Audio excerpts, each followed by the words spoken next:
오늘도 해바라기 사연방에 와주셔서 감사합니다. 오늘의 사연은 시어머니가 며느리의 효심을 삐딱하게 바라보고 남편이란 사람은 가정인 소홀하면서 오로지 자기 부모만 챙기다 이혼당한 사연입니다. 사연 읽기 전에 구독과 좋아요 부탁드리겠습니다.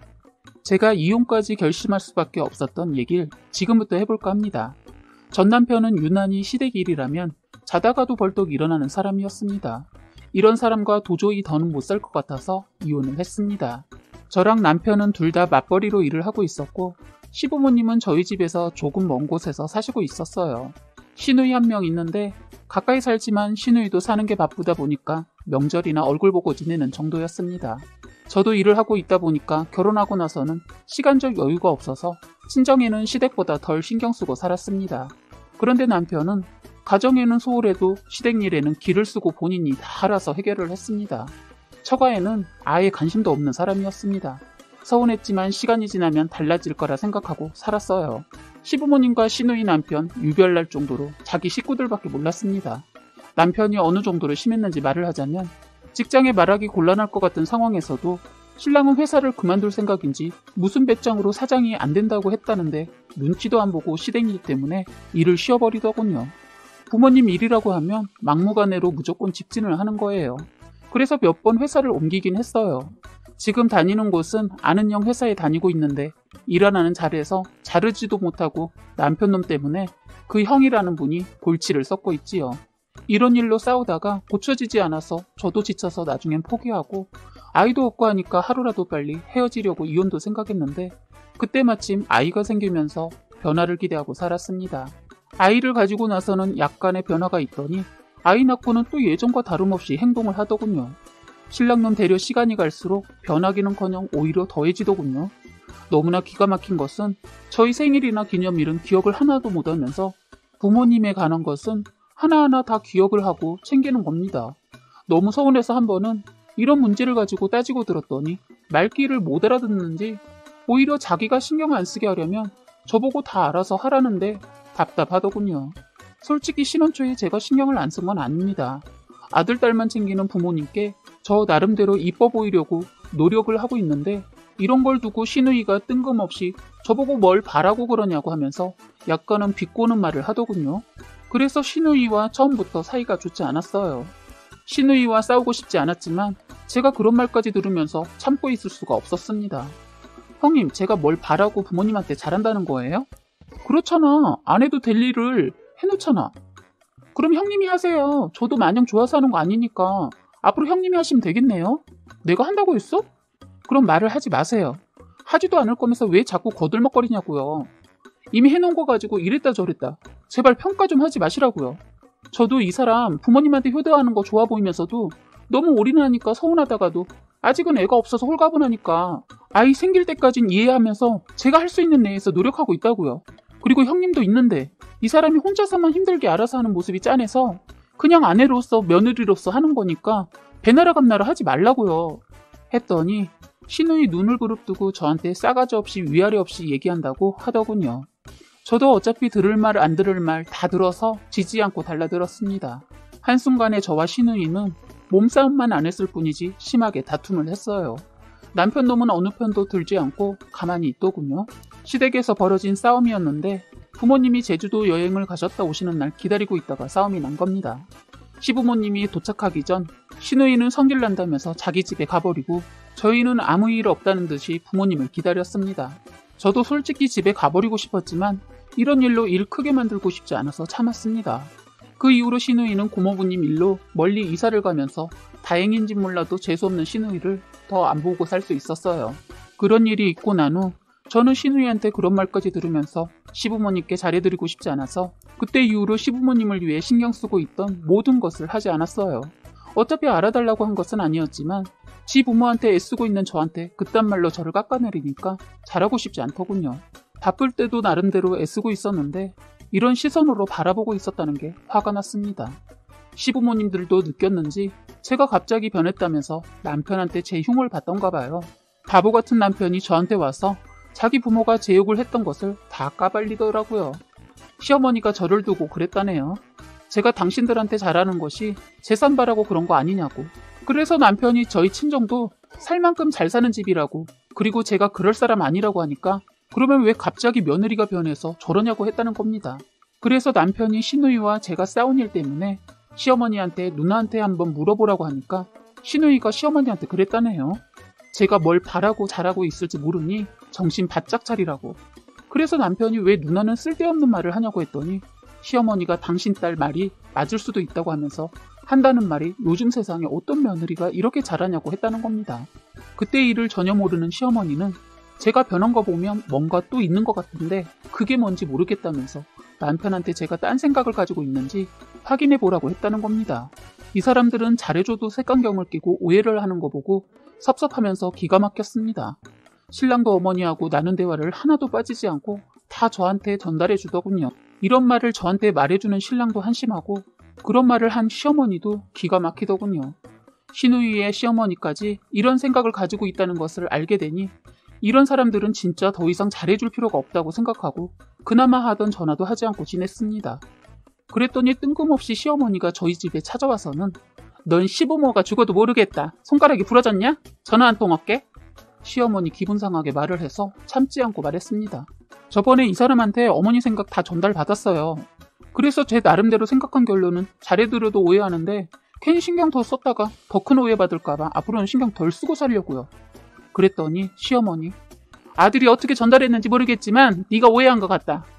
어머님은 늘 이런 식으로 앞에서는 착한 척 하시다가 뒤에서는 제 흉을 보시던데 괜히 힘들게 다른 사람 통해서 듣게 하지 마시고 그냥 저한테 직접 말씀하세요. 아니 내가 언제 네 흉을 봤다고 그러니? 난 절대로 네 흉 안 본다 하시는데 정말 이중인격자 같았어요. 저는 시어머니가 어떠한 말을 해도 믿지 않았습니다. 시어머니 무안했는지 혼자 열내고 가더군요. 시어머니에 대해 짤막하게 얘기를 하자면 시어머니라는 사람도 맘에 안 드는 게 오로지 자기 식구들만 챙기는 사람이세요. 시댁 가서 일을 하다 남편한테 도와달라고 하면 그냥 네가 해. 그게 뭐가 힘들다고 애비를 시키냐? 어머니 애가 저한테 안 떨어지려고 해서 없고 하니까 힘들어서 그래요. 울더라도 그냥 내려놓고 그냥 네가 해. 애를 아주 상전대하듯이 키우고 있어. 유별나. 하는데 성질 같아선 하던 거 집어던지고 집에 오고 싶었습니다. 시어머니 그러면서 당신 아들한텐 그냥 수재미가 하게 두고 넌 가서 쉬고 한숨 자고 나와 하면서 방문까지 닫아주고 나오더군요. 더 이상은 참을 수가 없어서 저는 하던 일을 멈추고 방문을 열어 나와서 이거 도와. 혼자서는 애 보면서 못해. 아니 엄마가 나오라고. 힘드니까 도우라고. 아니면 애를 보던가. 남편놈 그땐 눈치껏 저를 돕더군요. 시어머니도 그땐 제삿날이라 그런지 조용히 넘어가더군요. 이런 일이 아니고도 정말 많은 일이 있었습니다. 시어머니에 대해서는 나중에 기회가 되면 다시 한번 글을 올려볼까 합니다. 일단 남편 얘기를 하자면 남편이 워낙 시댁에 들락날락하니까 그러거나 말거나 그냥 신경 쓰지 않고 저는 그냥 그 이후로도 전화 거의 안 하고 아이만 보면서 살고 있었는데 시어머니 전화를 하셔서는 저한테 너는 시부모가 이사를 왔는데도 코빼기 한번 보이지 않냐? 하더군요. 저는 무슨 말인가 했습니다. 세상에 시부모님이랑 남편놈이 저만 모르게 일을 벌렸는데 기가 막힌 게 저희 집 아래층으로 시부모님이 이사를 온 겁니다. 저를 제대로 잡아보겠다고 생각하셨던 모양이에요. 저는 시어머니 전화를 받고 바로 남편놈한테 전화를 해서 따지고 들었더니 남편놈 깜빡했다네요. 기가 막혔습니다. 이놈이 보자 하니까 정말 어이없는 행동을 하더군요. 저는 남편한테 말했어요. 난 부모님이 아래층에 이사를 오던 멀리 살고 계시던 내가 하던 대로 할 거니까 알아서 해. 어떻게 그러냐? 그래도 바로 아래층에 사시는데. 그럼 어떻게 하라는 거야? 같이 저녁은 먹어야지. 그 저녁 누가 준비하는데? 누가 하긴 네가 해야지. 왜? 며느리잖아. 야, 며느리는 꼭 그래야 한다는 거 어디 법이라도 있니? 너도 일하고 나도 일해. 그리고 육아도 내가 다 하고. 그런데 지금 시부모님 저녁까지 내가 다 하라는 거야? 이러려고 이사시켜드렸니? 부모님이 밥 해드시기 힘들다고 하셔서. 그럼 이런 일을 나한테 한 번이라도 상의했어? 당연히 할 줄 알았지. 너 또라이야? 뭘 믿고? 너 똑바로 들어. 난 절대로 못해. 그리고 부모님도 그래. 돈도 많으시면서 왜 굳이 일하는 며느리 밥을 얻어드시겠다고 이 동네로 이사를 왔는지 모르겠다. 애 어릴 땐 행여나 애 봐달라고 할까봐 가까운 곳에서 절대로 못 산다고 하셨으면서 자기 부모님들 너무한다. 야, 이 정도는 네가 해야 하는 거 아니야? 못한다면? 해라. 아니 못해. 하고 전화를 끊어버렸습니다. 저는 남편한테 화가 더 났던 것은 그날이 저의 생일이었는데 전혀 모르고 있고 오로지 자기 부모 밥 얘기만 하길래 더 화가 났습니다. 퇴근하고 집에 와서 미역을 담가놓고 국을 끓이려고 하는데 이놈이 퇴근해서 왔더군요. 기대도 안 했지만 빈손으로 들어와서는 저를 보자마자 따지고 들더군요. 너 진짜 대단하다. 진짜로 안 갔네? 내가 못한다고 말했지? 저녁 한 끼 해드린 게 그렇게 힘들어? 그럼 네가 해. 그렇게 쉬우면. 일하고 와서 나는 애 데리고 와서 씻기고 밥하고 빨래하고 청소하는데 넌 뭐 했어? 네 부모만 신경 쓰면 다야? 이럴 거면 결혼을 하지 말고 부모만 모시고 살지. 왜 결혼을 했냐? 그리고 지금까지 그렇게 했으면 됐지. 그 정도로도 부족해서 아예 아래층으로 모셔온 거야? 네가 결혼을 했으면 당연히 시부모 모시는 거 당연한 거 아니야? 난 내 식구 보살피기도 힘들어. 네가 아예 안 도와주잖아. 우린 안중에도 없었으면서 이젠 나보고 시부모님까지 책임을 지라는 거야? 함께 해드리는 게 책임을 지는 거야? 난 지금도 힘들다고. 하는데 이 새끼가 갑자기 자기 부모 집으로 억지로 저를 끌고 가려고 하더군요. 저도 성질이 나서 남편 놈을 밀치고 담가놓은 미역을 들어 이 새끼 뺨을 쳐버렸어요. 사방에 미역이 날아가고 이 새끼 놀랐는지 저를 향해 손을 올리려 했는데 때마침 딸이 그 모습을 보고 울음을 터뜨렸습니다. 차마 애 앞에서 저를 때릴 수 없었던지 그냥 나가버리더라고요. 저는 애를 달래서 안심시키고 기분도 그래서 국도 끓이지 않고 그냥 있는 반찬으로 밥을 먹고 애를 재웠습니다. 한참 후 시부모님하고 재수없는 시누이년도 같이 올라왔더군요.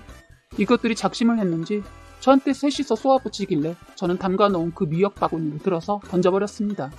순식간에 미역을 뒤집어 쓴 시어머니 저를 향해 달려들었고 시누이년도 저를 향해 달려들더군요. 저 이러다 죽겠다 싶어서 저는 바로 칼을 들었습니다. 다들 제가 칼을 드니까 더 이상 셋 다 달려들지 못했는데 남편놈이 저를 향해 손을 뻗길래 정말 죽여버리고 싶은 마음에 칼을 휘둘렀습니다. 그 휘두른 칼에 남편 손이 스쳐서 상처가 나자 무서웠는지 더 이상 저를 향해 어떠한 행동도 취하지 않고 욕을 하면서 일단 다들 도망가듯 나가더군요. 저는 그것들이 나가자 얼른 문을 걸어 잠가버리고 우선 제일 먼저 친정에 전화해서 친정 부모님, 오빠, 남동생, 언니 다 불렀습니다. 한참 후 저희 친정 식구들이 왔고 그걸 모르고 있는 남편이 번호를 누르고 문을 열더군요.